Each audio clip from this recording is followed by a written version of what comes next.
This is the Delhi station of All India Radio. Please stand by for our next broadcast. You will now listen to the recording of today's proceedings during the question hour in Lok Sabha. ये आकाशवाणी है। अभी आप आज लोकसभा में प्रश्नकाल के दौरान हुए कार्यवाही की रिकॉर्डिंग सुनेंगे। माननीय सभासदों, माननीय अध्यक्ष ji. Question number 281 Shri Ram Mohan Naidu. Question number 281 by Shri Ram Mohan Naidu Kinjarapu, Shri Kaiseni Srinivas. Will the Minister of Steel be pleased to state A. Whether the government is aware that 20,000 acres of fertile agricultural land was acquired for the Rashtriya Ispat Nigam Limited RINL, Vishakhapatnam, in accordance with Section F4 of the Land Acquisitions Act 1894 to be used exclusively for public purpose.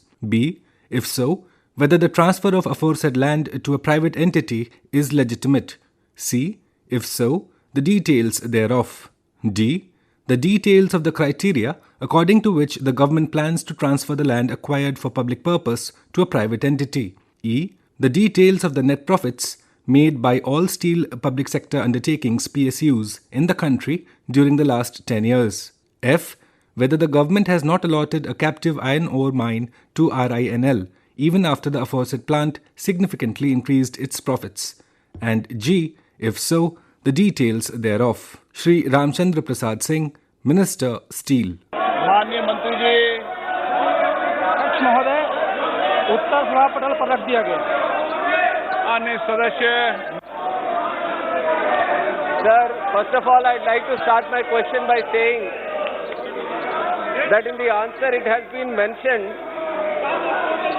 that in principle approval for 100% disinvestment of RINL along with its subsidiaries has been agreed, sir. But I would like to say that we, on behalf of the people of Andhra Pradesh, totally oppose the 100% disinvestment of this plant.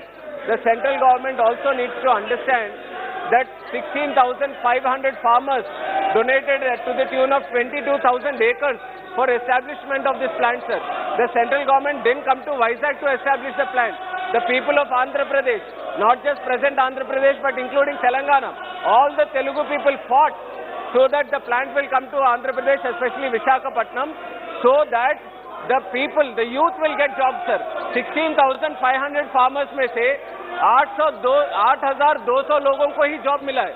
8,300 लोग अभी बाकी है, sir. Then how will the central government ensure that these 8,300 people will get jobs? Even the new notifications are not releasing right now because of the disinvestment, and also no promotions are being given. So what is the central government, how will the central government ensure that the people who have donated land are going to get jobs in the future, sir? So this is not acceptable at all. We totally oppose the 100% privatization of this plant, sir.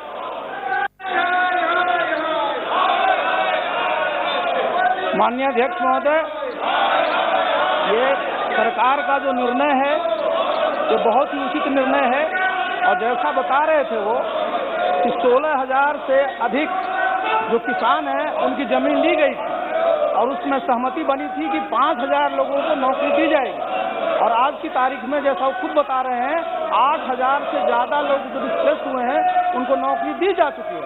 इसके अलावा भी उनको जितनी तरह की और सुविधाएं हैं उनको उसमें कंपनसेशन दिया गया था, उनकी आवास की सुविधा दी गई थी, उनके और भी जो है RINL की तरफ से हर एक फैमिली को 17,500 रुपये दिए गए थे। इसलिए जितनी भी सुविधाएं थी वो दी गई है और ये प्लान कैसे आगे और अच्छा से काम करे, कैसे इसमें कैपिटल और लगे, कैसे इसकी एफिशिएंसी बढ़े, कैसे ये मॉडर्नाइज हो, इसके लिए जरूरी है कि इसका डिसइन्वेस्टमेंट का जो निर्णय लिया गया है वो उचित है। और साथ ही मैं भी बताना चाहता हूँ कि 1999 से 2002-03 में जितने भी हमारे डिसइन्वेस्टमेंट जो केसेज हुए थे उसमें 11 जो केसेज हैं, अभी आप 2019-20 का जो सर्वे देखें, इकोनॉमिक सर्वे, उसमें देखा गया है कि प्री जो हमारा डिसइन्वेस्टमेंट था और पोस्ट डिसइन्वेस्टमेंट था उसमें बहुत अच्छी जो है प्रगति हुई है। इसलिए ये सबके हित के लिए है और इसलिए इसका फिर से पुनर्विचार करने की कोई आवश्यकता नहीं है। माननीय सदस्य। I don't agree with the answer, sir, that it's not for the rethinking. Definitely the central government has to rethink, sir, 100% disinvestment. और मैं निवेदन करता हूं, क्लैरिटी नहीं जनता ने है. इनको अपने स्थान दिखा दिया है, पूरा इनको नकार दे दिया है, पूरा 5 प्रदेश में पूरा इनको कहां पे बिठाना चाहिए बिठा दिया है. कम से कम क्वेश्चन अवर है, ये मेंबर्स का हक है sir. It is the right of the member sir. People have shown the place to them. Let them try to understand the feeling of the people. इसलिए कृपया क्वेश्चन अवर अलो करें, ऐसे मैं इन लोगों से आपके थ्रू प्रार्थना करता हूं sir. Sir, once again, I'd like to request the central government to rethink on the disinvestment, sir. Even there is no clarity in the answer also. It is saying 100% disinvestment, and it also says that no decision yet on mode of transfer of land has been taken, sir. What is happening, sir? We don't understand what exactly, how is it going to happen?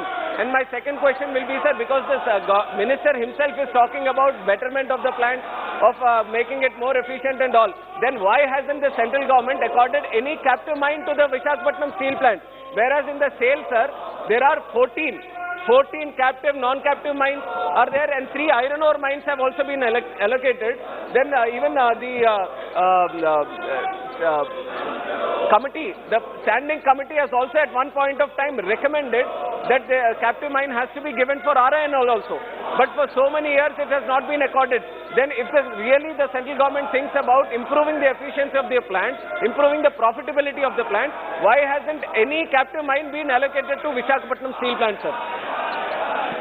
अध्यक्ष महोदय, ये जो RINL है उसकी स्थापना 1983 में हुई थी और 1992 से ये प्लांट काम कर रहा है और 1971 से इस प्लांट की जमीन के लिए एक्विजिशन की कार्रवाई की गई थी और उस समय ये सेल का हिस्सा था और 93 में जब इसका एस्टैब्लिशमेंट हुआ और ये जब काम करना शुरू किया तो ये 12 वर्षों तक प्रॉफिट में रहा. इनके पास नहीं भी था अपना कैप्टिव माइंस, फिर भी ये प्रॉफिट में रहे. तो कैप्टिव माइंस के चलते सिर्फ इनका लॉस नहीं हुआ, बल्कि हुआ क्या कि पहले इनकी कैपेसिटी 3 मिलियन टन की थी, उसके बाद इसका मॉडर्नाइजेशन का एक्सपेंशन का हुआ, उसमें इनको 22,000 करोड़ की जो है इनकी लायबिलिटी हो गई और आज की तारीख में इसके चलते ये पिछले 10 सालों में 7,000 करोड़ से ज्यादा इनका लॉस हुआ है और हमारा इनका नेटवर्क भी काफी कम गया है. तो सबके लिए जरूरी है कि फिर से प्लांट का रिवाइव करें. इसलिए ही एक ऑप्शन है कि इसका डिस्कशन किया जाए. ये निर्णय उचित है. मरगनी Bharat. We don't agree with the answer of the minister, sir. Sir, the minister is saying we've got the loss around 7,000 and odd crores, sir.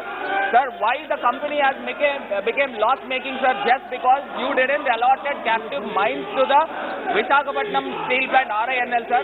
And at the same time, the RINL has a debt of around 20,000 and odd crores, sir, with an highest interest rate of 14%, sir. Sir, how can any company will survive with a 14% of interest rate, sir? Our Honorable Chief Minister also have written a letter to the Honorable Prime Minister to rethink, not to privatize the steel plant, sir. In this occasion, I would like to say, sir, steel plant is called to be, we have a Nanudu in Telugu, sir, that is called to be Vishaka Ukku Andhrula Hakku. ఎట్టి పరిస్థితుల్లో కూడా ఆంధ్ర రాష్ట్ర ప్రజలు privatisation ఒప్పుకోరు, sir. 32 మంది ప్రాణ త్యాగాలతో ఏర్పడిన ఈ యొక్క విశాఖ ఉక్కు, సార్, ఆల్మోస్ట్ స్వచ్ఛందంగా 1000 ఎకరాలు ప్రజలు ఇచ్చారు, సార్. మీది ఆత్మాభిమానంతో ఉన్న ఆంధ్రప్రదేశ్ ప్రజల్ని కాపాడాల్సిందిగా మినిస్టర్ గారు, అదేవిధంగా గౌరవ ప్రధానమంత్రి గారు ఒక్కసారి రీథింక్ చేసి దీన్ని క్యాపిటల్ మైన్స్ ఇవ్వాల్సిందిగా కోరుకుంటున్నాం, సార్. माननीय अध्यक्ष महोदय, ये प्लांट लॉस में गया, इसका सिर्फ कारण ये कि इनको जो अलॉट नहीं किया गया कैप्टिव माइंस वो नहीं है, बल्कि इनकी जो प्रोडक्टिविटी थी वो कम रही, इनका कैपेसिटी यूटिलाइजेशन कम हुआ और जैसा मैंने चर्चा किया कि जो एक्सपेंशन का प्रोग्राम लिया गया और जो इसमें लोन दिए गए तो इनका जो है डेट लायबिलिटी बहुत बढ़ गया. इस कारण से आज की तारीख में इसका नेटवर्क भी 3,000 के आसपास आ गया. इसलिए जरूरी है कि इसका डिसइन्वेस्टमेंट किया जाए और तभी जो है जो एक सोच है कि ये प्लांट से उस पूरे इलाके का विकास होगा, लोगों का फायदा होगा और देश का विकास होगा. इसलिए इसका डिसइन्वेस्टमेंट करना बहुत मुश्किल है. KC Srinivas. Sir, I want to know from the minister through you whether SAIL, Steel Authority of India, which is having 8 plants, 5 integrated plants, 3 special plants and 1 ferroalloy plant and many other joint ventures, whether they are thinking of disinvestment of SAIL. If they are not thinking of disinvestment of SAIL, why are they thinking of disinvesting or privatizing Visakhapatnam Steel Plant, which is a saga of struggle and sacrifice, sir? Nearly 32 people died in this struggle to achieve this plant, and also 5 from my city, Vijayawada, have died in this struggle, sir. So I want to know from the minister whether they are privatizing SAIL or not. If they are not privatizing SAIL, why are they privatizing this RINL, which you have a chance to bring it to profit by allocating captive mines for this plant, sir. Thank you. अध्यक्ष महोदय, मैंने इस बात पर पहले भी बता दिया कि ये जो प्लांट लगाया गया और किस कारण से ये जो है घाटे में रहा, किस कारण से इसका नेटवर्क कमा है। और अभी आप सामने देखें NINL का जो डिसइन्वेस्टमेंट किया गया, और अभी आप देखें 2 साल से उनके कर्मचारियों को सैलरी नहीं मिल रही थी। जो उनका जो अभी हुआ है, उनका जो रेट आया है, उनके पास जो रिजर्व जो प्राइस था उससे भी डबल आया है। तो मैंने पहले भी बताया कि जो पहले भी किया गया था जिसका डिसइन्वेस्टमेंट, उनमें अच्छा काम हुआ है, अभी हाल में भी हुआ है। तो इसलिए ये जो कहना किसी दिन को माइंस नहीं दिया गया है, इसके चलते ये लॉस में, ऐसी बात नहीं। उसमें आज हो क्या रहा है, वो प्लांट तो मैनेजमेंट चेंज होगा, तो मैनेजमेंट चेंज होगा लेकिन वो प्लान तो रहेगा, उसका और एक्सपेंशन होगा, उससे लोगों को और रोजगार मिलेगा, जो कर्मचारी हैं उनको और फायदा होगा। आपसे जो प्राइवेट सेक्टर वाले भी आएंगे उनको तो जरूरत पड़ेगी मैन पावर की, और उनको जितने भी एक्सपीरियंस लोग हैं वो सब मिलेंगे। तो ये जो डिसीजन है गवर्नमेंट का वो सही है और इस पर टाइम है सरकार। Number 282, Sunil Tatkare. Question number 282 by Shri Sunil Dattatreya Tatkare, Shri Sanjay Jadhav. Will the Minister of Railways be pleased to state A. The details and present status of various railway projects being implemented in Maharashtra, including those announced in the Union Budget during the last 5 years. B. The number of such railway projects sanctioned but work is yet to commence. C. The details of the funds allocated spent along with the funds lying unspent for the said projects during the last 3 years, state project-wise, along with the reasons for unspent funds. D. Whether it is proposed to implement any project in Parbhani and Ratnagiri Sindhudurg parliamentary constituencies, and if so, the details thereof. E. Whether the work of such new railway lines in tribal areas is likely to commence soon, whose survey has been completed. And F. If so, the steps being taken to adopt immediate action on these railway projects approved by the government in order to complete these projects in a time-bound manner and to avoid further escalation of costs. Shri Rao Sahib Danve Patil, Minister of State for Railways. माननीय मंत्री जी, question number 282 सभा पटल पर रखा गया। माननीय सदस्य, Konkan Railway project. Konkan Railway has acquired various land in Apta to Roha, but eventually these railway stations were included in Central Railway, and the people who were affected by this project have not been recruited by the both Konkan Railway and the Central Railway. Whether the government has plans to resolve this issue and give justice to the project affected people by providing job. One, and is that cess amount collected on diesel is distributed to different zones of railways, but no amount is allocated to Konkan Railways. Whether the government has any plan to allocate to the share to the Konkan Railway for different infrastructure works in Konkan Railway, like Veer to Mahad new railway line project, Chipun to Karad new railway line project, and any budgetary provision can be made. अध्यक्ष महोदय, मैं आपके माध्यम से माननीय सदस्य को कहना चाहता हूँ कि कोंकण रेलवे एक कॉरपोरेशन जिसका गठन 1990 में हुआ है और जिसमें भारत सरकार का शेयर 61% है, महाराष्ट्र सरकार का 22 है, गोवा का 6 है और कर्नाटका का 15 है और केरल का 6 है। ऐसा नहीं है कि कोंकण को रेलवे को महाराष्ट्र सरकार ने भारत सरकार ने कोई मदद की नहीं, ऐसा नहीं है। अध्यक्ष महाराज, 2021 में वर्ष 2021 में 235 करोड़ रुपए केंद्र सरकार ने कोंकण रेलवे को मदद की है। उसके बाद 380 करोड़ रुपए कोंकण रेलवे को केंद्र सरकार ने आज तक मदद की है। इसके बाद भी महाराष्ट्र सरकार उसको मदद कर सकती, क्योंकि ये कोंकण रेलवे कॉरपोरेशन है, ये जोन नहीं हमारा, लेकिन हमने उनको बार बार 380 करोड़ रुपए की मदद कोंकण रेलवे के लिए की है।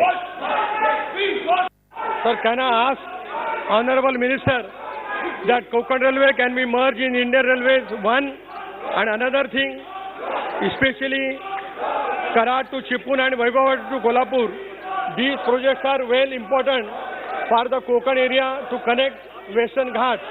So for that also, any budgetary provision can be made through the budget by the central government. अध्यक्ष महोदय, सम्माननीय सदस्य ने सूचित किया है कि कोंकण रेलवे को भारतीय रेलवे में समावेश किया जा सकता है क्या? अध्यक्ष महाराज, आज के तारीख में ऐसा कोई विचाराधीन नहीं है, लेकिन भारत सरकार हमेशा के लिए कोंकण रेलवे को मदद करती आ रही है।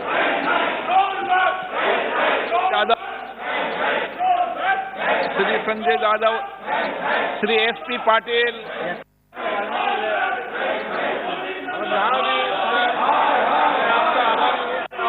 मौका दिया है। शायद जो रेलवे स्टेशन पे गाले मिल रहे हैं लोगों को कुछ चीजें बेचने के लिए, तो जिनकी जमीनें गई है उन लोगों को अगर उन रेलवे स्टेशन पे दूध, फल, चावल या कुछ रेलवे के कैंटीन की सुविधा उन लोगों को प्राइवेट मिल जाए तो उनको भी रोजगार मिल जाएगा।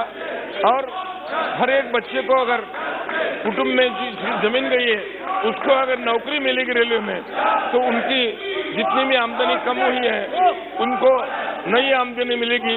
क्या सरकार इसके बारे में कुछ विचार कर रही है? अध्यक्ष महोदय, सम्मानित सदस्य की सूचना बहुत ही अच्छी है, लेकिन जिनकी जमीन गई उनको मुआवजा केंद्र सरकार ने दिया है, लेकिन आज के तारीख में ऐसा कोई प्रावधान नहीं। उसकी एक पद्धति है, उसके टेंडर निकालते हैं, अगर वो उस पद्धति से अगर आते हैं तो उनको उसका फायदा मिल सकता है। 283, question number 283, Om Pawan. Question number 283 by Shri Om Prakash Bhupal Singh Pavan Rajnimbalkar, Shri Arvind Ganpat Sawant. Will the Minister of Textiles be pleased to state A. Whether the government proposes to set up handloom clusters to benefit the weavers in the country? B. If so, the details thereof along with the progress made so far in this regard. C. The state UT-wise details of funds sanctioned during each of the last 3 years and the current year. D. The details of the criteria under which the proposals in this regard had been approved or rejected. E. The efforts being made to encourage handloom workers and create awareness among them. And F. The steps being taken by the government to promote the textile exports. Srimati Darshana Vikram Jardosh, Minister of State for Textiles.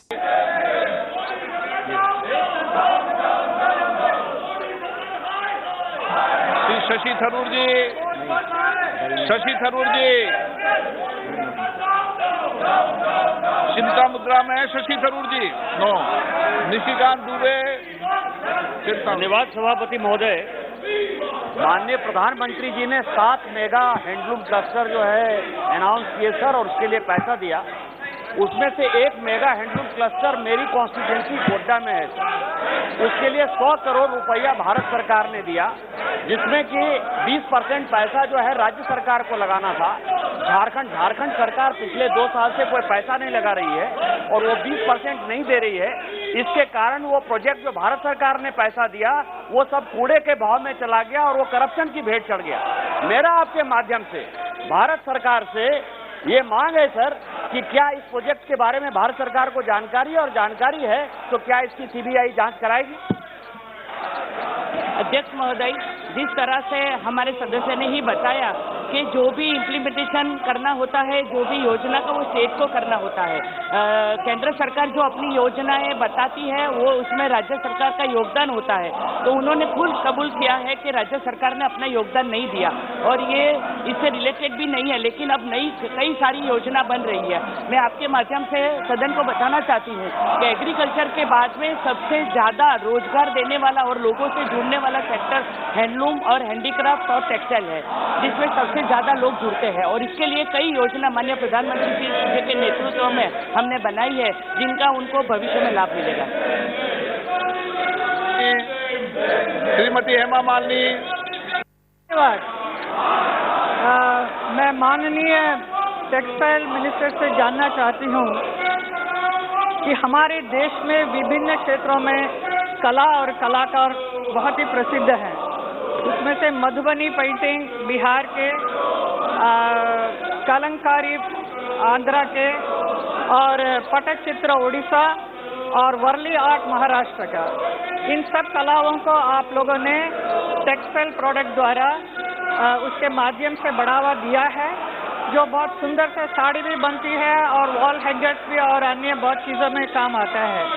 मैं आपसे पूछना चाहती हूँ कि हमारे ब्रज क्षेत्र के मथुरा वृंदावन के बहुत ही प्रसिद्ध और प्राचीन कला है सांची आर्ट, उसे भी इस टेक्सटाइल प्रोडक्ट में यूज करके उसका बढ़ावा देने का आपका विचार है या नहीं है, तो आप विचार कर सकेंगे। माननीय अध्यक्ष महोदय, ये हैंडलूम हैंडीक्राफ्ट से जुड़े हुए सवाल है और इसमें हमारी पूर्व टेक्सटाइल मंत्री श्रुति जी ने बहुत अच्छे से काम भी किया है। आज उनका जन्मदिन है, मैं हम सबकी ओर से श्रुति जी को बधाई देती हूँ। जिस तरह से हेमा मालिनी जी ने बताया कि कई कलाओं का साथ में लेकर हम लोगों ने उनकी कला को प्रदर्शित किया है, तो जहाँ जहाँ जो क्षेत्र में वीवर सेंटर होते हैं वहाँ डिजाइन सेंटर होते हैं, उनको किस तरह से उनको ट्रेनिंग मिले, किस तरह से अच्छे से ग्लोबल मार्केट फेस करने के लिए वो काम करे, इसके रिलेटेड बहुत सारी संस्था चलती है। अगर हेमा मालिनी जी से अगर कोई प्रपोजल आता है मथुरा के लिए तो हम उसके बारे में भी जरूर सोचेंगे। हसनैन मसूदी जी, हसनैन मसूदी जी।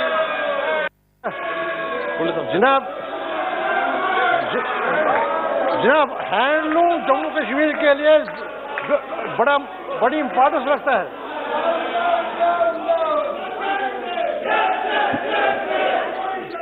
सर कारपेट और शाल का दोनों सेक्टर से रेगुलेट किया जाता है।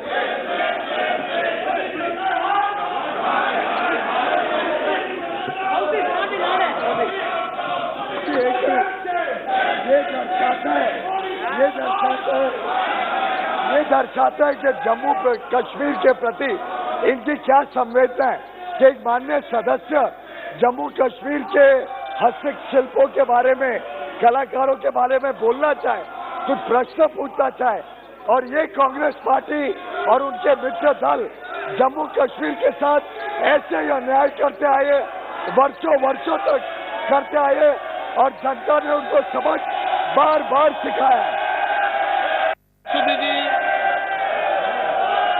Question number 284, Shri Chandrashekhar Sahu. Question number 284 by Shri Chandrasekhar Sahu, Shri Rahul Ramesh Shivale. Will the Minister of Textiles be pleased to state A. Whether the Indian apparel industry needs to focus on vertical integration to increase its scale and size and to benefit from the production-linked incentive PLI scheme? B. If so, the details in this regard. C. Whether the government proposes any roadmap action plan for such integration of Indian apparel industry. D. If so, the details thereof. E. Whether the government has made any assessment of the success achieved so far under the Pradhan Mantri Mega Integrated Textile Region and Apparel Scheme in the country. And F. If so, the details thereof state-wise, particularly in Odisha and Maharashtra. Srimati Darshana Vikram Jardosh, Minister of State for Textiles. माननीय मंत्री जी, Shri Rahul Shewale, Shri KG. Madhav, Sir, for giving me this opportunity Sir, the PLI scheme for the apparel sector estimates that there will be over 3 lakh skill-enhanced jobs that will be added to the work economy.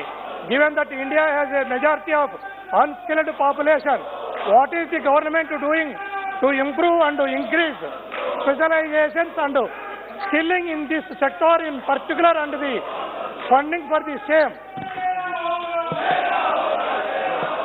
अध्यक्ष महोदय, ये सवाल handloom, handicraft और उनके artesian से जुड़ा हुआ है।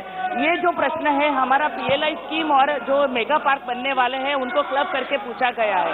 फिर भी मैं उनको बताना चाहती हूँ कि जिस तरह से पहले भी बताया कि हमारे यहाँ बहुत सारे हैंडलूम के क्लस्टर खुले हैं जहाँ आर्टिजन को, वीवर्स को इकट्ठा करके उनको तालीम दी जाती है, उनको वर्कशॉप दिया जाता है, उनको अच्छे से उनको लाइटिंग की व्यवस्था नहीं है, तो ये क्लस्टर डेवलप करके उनको कैसे मार्केटिंग की जाए। बार बार उनकी चौपाल होती है, उनके सेमिनार होते हैं और छोटे बड़े मेलों के माध्यम से उनको ये मार्केटिंग की भी सुविधा दी जाती है।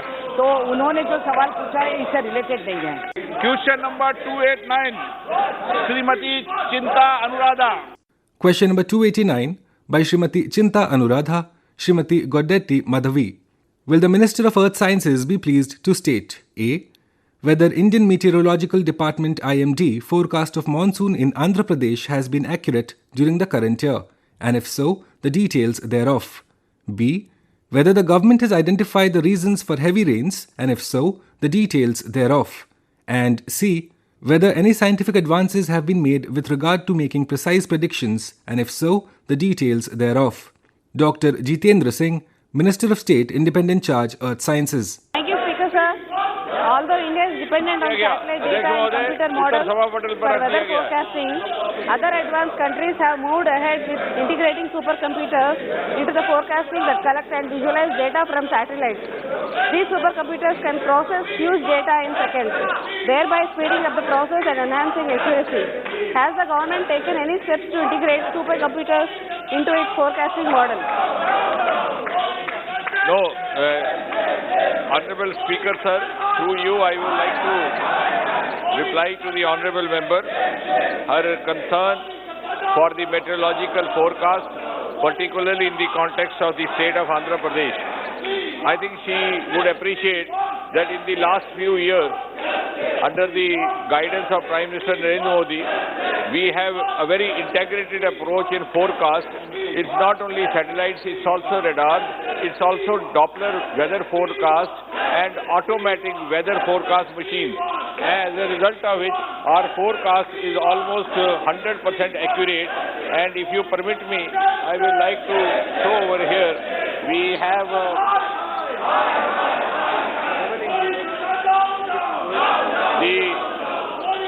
the forecast. We have the forecast which was made on June 1st proved to be 100% accurate after the monsoon season was over. So I think we should be rest assured.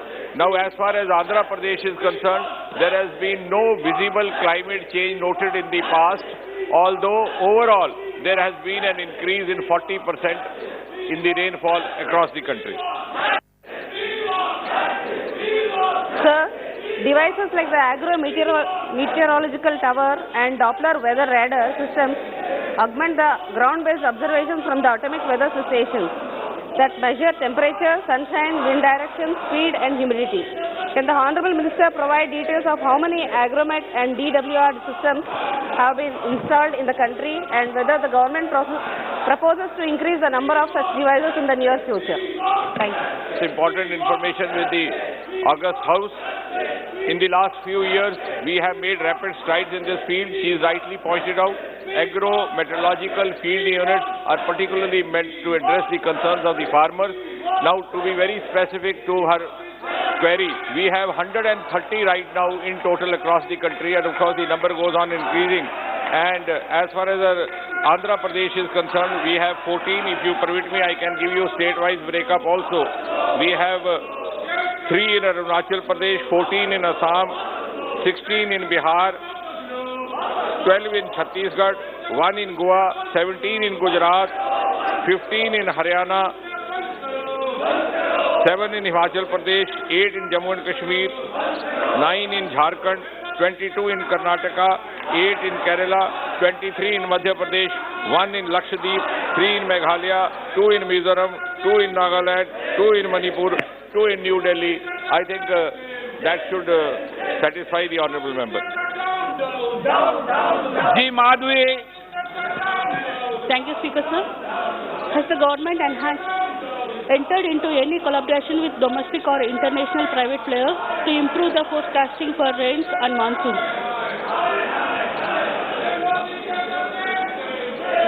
Honourable Speaker, sir, we have one of the best forecast systems, which is not only providing the service for the domestic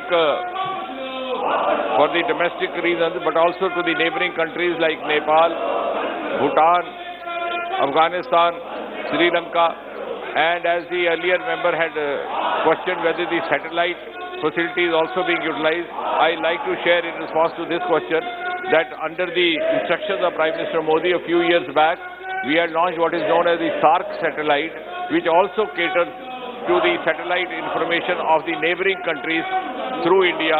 Most of the neighbouring countries, barring Pakistan for its own reasons, are not part of this. Now, as far as the forecast is concerned, I told you it is given in different parts. We have a seasonal forecast for the next 3 to 4 months. We have extended range forecast, which is done every Thursday for the next 4 weeks. We have short to medium range forecast, which is done for 5 days, and we have very short, 3 hours. And in total, in India, we have more than 1,085 towns and districts which have these stations. In fact, it is India which is collaborating to the benefit of the other countries. Question number 290. Question number 290 by Shri Bhagirath Chaudhary. Will the Minister of Railways be pleased to state A.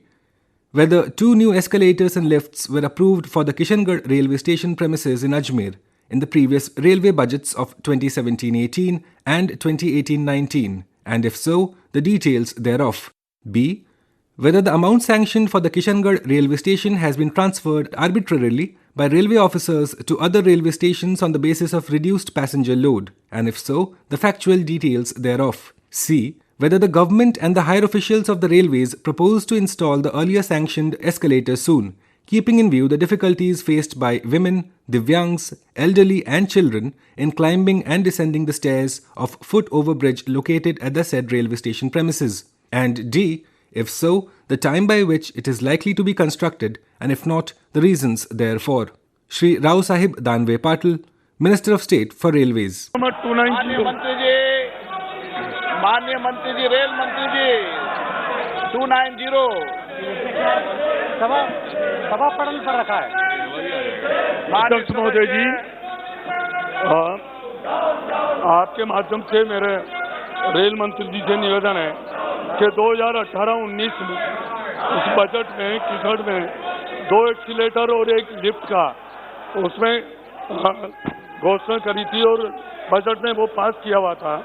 परंतु मुझे खुशी है कि मंत्री महोदय जी के निर्देशन में अभी 20 तारीख को DRM साहब जयपुर से और सारे वहाँ अधिकारी आए थे और उन्होंने 2 एक्सीलेटर और 1 लिफ्ट के लिए उन्होंने हाँ भर ली है। इसलिए मैं अध्यक्ष महोदय जी, मैं मंत्री महोदय जी का और सरकार का धन्यवाद करना चाहूँगा। अध्यक्ष महोदय, ये बात सही है कि 18-19 में वहाँ पर एक्सीलेटर और 1 लिफ्ट सैंक्शन थी, लेकिन स्टेशनों पर एक्सीलेटर का प्रावधान की जो नीति में संशोधन हुआ और जहाँ पर 25,000 लोगों की आवाजाही वहाँ देने का प्रावधान था, लेकिन अभी माननीय सदस्यों ने बोल दिया कि हमारा सैंक्शन हुआ है। मैं उनका धन्यवाद देता हूँ। क्वेश्चन नंबर 295 और 296 क्लब किया जाता है। Question number 295 and 296 were clubbed by the chair. Question number 295 by Shri Ramcharan Bohra. Will the Minister of Railways be pleased to state A. The present status of ongoing railway projects in the country, including Rajasthan, which are pending state zone project-wise, and the dates since when these projects are pending. B. The number of projects running behind schedule, including the reasons therefore, project-wise, along with the extent to which the cost of each pending project has gone up. C. the amount of funds allocated spent on these projects during each of the last 3 years and the current year. D.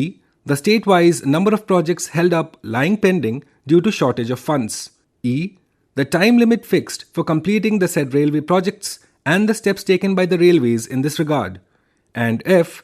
The details of the scheme formulated by the government to check train accidents.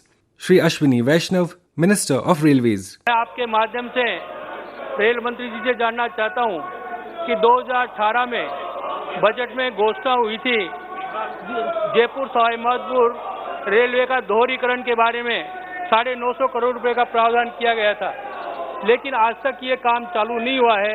ये काम कब तक चालू हो जाएगा, इसका मैं मंत्री जी से जानना चाहता हूँ। अध्यक्ष हमारा सभा पटल पर रखा है कि अभी रेलवे अनुसंधान विभाग ने एक ऐसी प्रणाली विकसित की है जो दुर्घटना को रोकने के लिए कारगर सिद्ध होगी। मैं माननीय मंत्री जी से जानना चाहता हूं कि ये प्रणाली कब तक पूर्ण रूप से विकसित हो जाएगी और पूरे देश में कब तक लागू होगी, ये जानना चाहता हूं।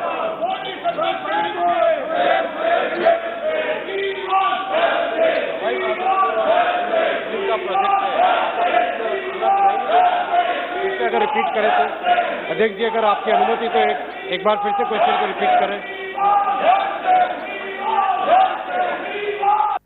क्वेश्चन नंबर माननीय अध्यक्ष जी, मैं आपके माध्यम से रेल मंत्री से जानना चाहूंगा कि जयपुर सवाई माधोपुर लाइन का दोहरीकरण का काम बजट 2018 में प्रावधान किया गया था, घोषणा की थी, लेकिन ये अभी तक चालू नहीं हुआ है। ये कब तक चालू करने का संभावना है, इसका उत्तर देना उत्तर चाहता हूँ। साथ ही में मैं माननीय मंत्री जी ये भी जानना चाहता हूँ कि रेलवे के अनुसंधान विभाग ने एक ऐसी प्रणाली विकसित की है जो दुर्घटनाओं को रोकने में कारगर साबित होगी। ये कब तक विकसित हो जाएगी और कब तक इसको चालू करेंगे, तो कृपया आपके माध्यम से मैं जानना चाहता हूँ। अध्यक्ष महोदय, माननीय सदस्य ने जो प्रश्न पूछा है सवाई डबलिंग का, ये अभी अध्यक्ष महाराज ये प्लानिंग स्टेज पे है। मेघवाल, निहाल चंद मेघवाल।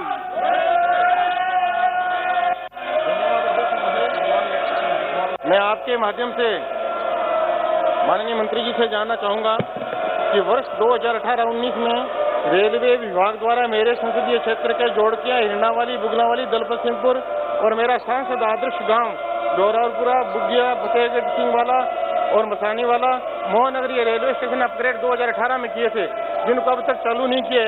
इसके साथ साथ में हनुमानगढ़ जिले में कालीबंगा सभ्यता है, उसकी एक ऐतिहासिक जो पीलीबंगा रेलवे स्टेशन है उसको अपग्रेड करने के लिए मैं माननीय मंत्री जी से आग्रह करूंगा, वो कब तक करने का वो आश्वासन दे रहे हैं। धन्यवाद। माननीय सदस्य का आवाज तो ठीक से सुनाई नहीं देता, लेकिन बाद में मैं माननीय सदस्य से मिलूंगा, उनसे जानकारी लूंगा। माननीय सदस्यगण, आज शहीद दिवस है। मेरा आपसे आग्रह है कि हम सब अपने दायित्वों को निभाएं, कर्तव्यों को निभाएं, देश हित में काम करें, राष्ट्र हित में काम करें।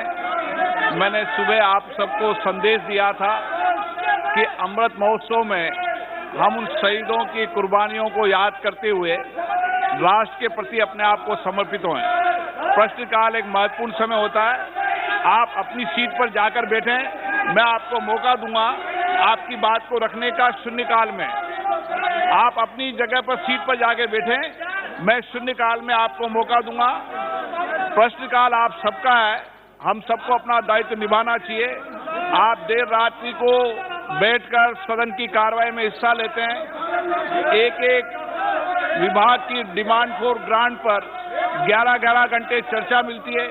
मैं सभी माननीय सदस्यों को पर्याप्त समय, पर्याप्त अवसर दूंगा। सदन आपका है, आपने चुनकर भेजा है। आप इन विषयों पर भी बुनियादी सवाल उठाना चाहते हैं तो आप सीट पर जाएं, आप इस विषय पर सीट पर जाएं। मैं आपको इस बुनियादी सवाल पर भी आपको मौका दूंगा, लेकिन सदन को नियोजित तरीके से स्थगित कराना ये हमारी संसदीय परंपराओं के अनुसार नहीं है। आप नियोजित तरीके से सदन को स्थगित कर जिस तरीके का व्यवहार कर रहे हैं, आचरण कर रहे हैं, ये उच्च सदन की मर्यादा नहीं है। प्लीज जाइए अपने सीट पर, मैं आपको पर्याप्त समय, पर्याप्त अवसर दे रहा हूं। जाइए, जाओ आप सीट पर, मैं आपको पर्याप्त अवसर दूंगा। सदन की कार्रवाई 12 बजे तक के लिए स्थगित की जाती है। अभी आप आज लोकसभा में प्रश्नकाल के दौरान हुए कार्रवाई की रिकॉर्डिंग सुन रहे थे। You were listening to the recording of today's proceedings during the question hour in Lok Sabha. This broadcast came to you from the Delhi station of All India Radio.